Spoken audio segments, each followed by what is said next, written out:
اچھا اگر ان سے کوئی مال بچ جائے، ذیل فروض سے کوئی مال بچ جائے تو پھر ان کو الگ ترتیب دیا جائے گا، ٹھیک ہے؟ یہ سب سے پہلے دیکھا جائے گا کہ مسئلے میں بیٹا ہے یا نہیں. اگر بیٹا ہے تو سارا اس کو ملے گا، پوتا ہے تو اس کو ملے گا، اور پڑپوتا ہے تو اس کو ملے گا. اگر باپ ہے، ٹھیک ہے، جو بھی پہلے نمبر پہ آئے گا اس کو سارا مال ملے گا. اگر یہ ہو تو پھر اسی کو ملے گا، نیچے والوں کو نہیں ملے گا بقایا.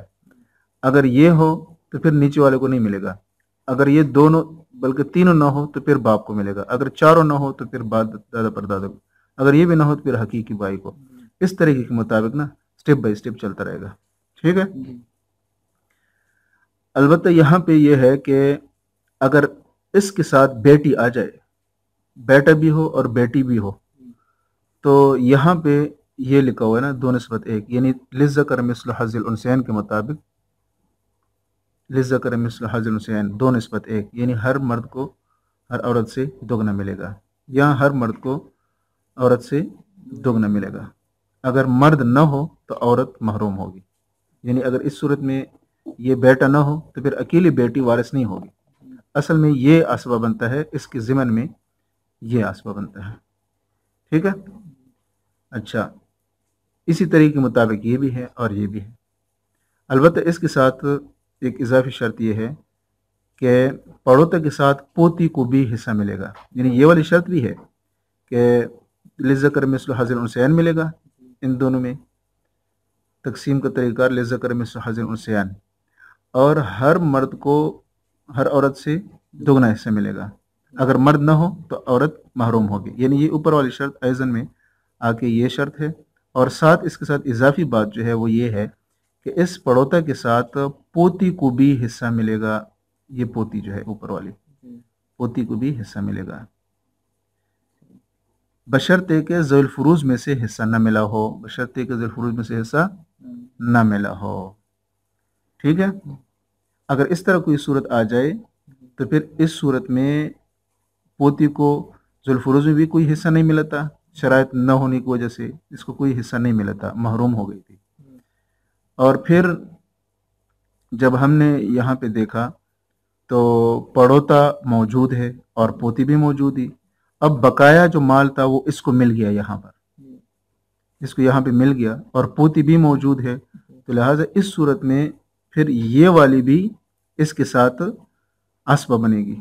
یعنی یہ اسبہ بغیر ہی نا، یعنی کہ جس طرح یہ اسبہ بنتا ہے نا تو یہ بھی اس کے ساتھ اسبہ بنے گی. یعنی کہ یہ اس کے قائم مقام ہو جائے گی، پڑوتی کی قائم مقام ہو جائے گی. اگر پوتی بھی ہے، پڑوتی بھی ہے اور پڑوتا بھی ہے تو ان دونوں کو برابر حصہ ملے گا.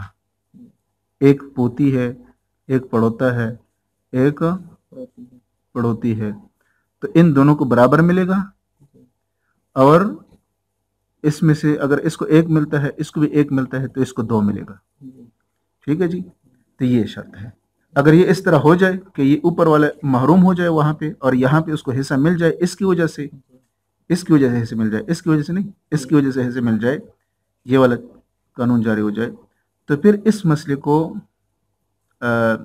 سراجی وغیرہ میں اس کو کہا ہے مسئلہ تشبیب. سراجی میں اس کو کون سے مسئلے سے بیان کیا ہے؟ تشبیب کا مسئلہ کہلاتے ہیں. سراجی میں اس کو تشبیب کا مسئلہ کہا ہے، ٹھیک ہے. اور اس میں سراج میں تقریباً 2-3 صفحے کا عنوان ہے، لیکن یہاں پہ آپ دیکھ رہے ہیں صرف ایک ہی سطر میں، آدھی سطر میں یہ آ گیا ہے، ٹھیک ہے. اور یہ والا جو ہے آپ نے پہلے بھی پڑھا تھا،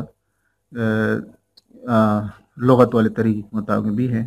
وہاں پہ قاعدہ جو ہے اس میں یہ موجود ہے کہ اس کو بھی مسئلہ تشبیب کہتے ہیں، ٹھیک ہے جی. اس طریقے کے مطابق دادا پر دادا اوپر تک تمام اجداد میں سے صرف قریب ترین دادا کو ملے گا. یعنی ایک دادا ہے، پردادا ہے، لکڑ دادا ہے، جو بھی ہے اوپر تک، تو سب میں سے جو قریب ترین ہوگا، مثلا دادا بھی ہے، پردادا بھی ہے، تو دادا کو ملے گا، پردادا کو نہیں ملے گا. اگر پردادا ہے اور لکڑ دادا ہے کوئی اور ہے تو وہ محروم ہو جائیں گے، اس کو ملے گا. یعنی اس میں سے جو میت کے سب سے قریب ترین ہو اس کو ملے گا، باقی اوپر والے محروم ہو جائیں گے. حقیقی بھائی اور حقیقی بہن کا بھی اسی طرح مسئلہ ہے کہ للذکر مثل حظ الانثیین ملے گا. اگر مرد ہو تو ملے گا اس کو،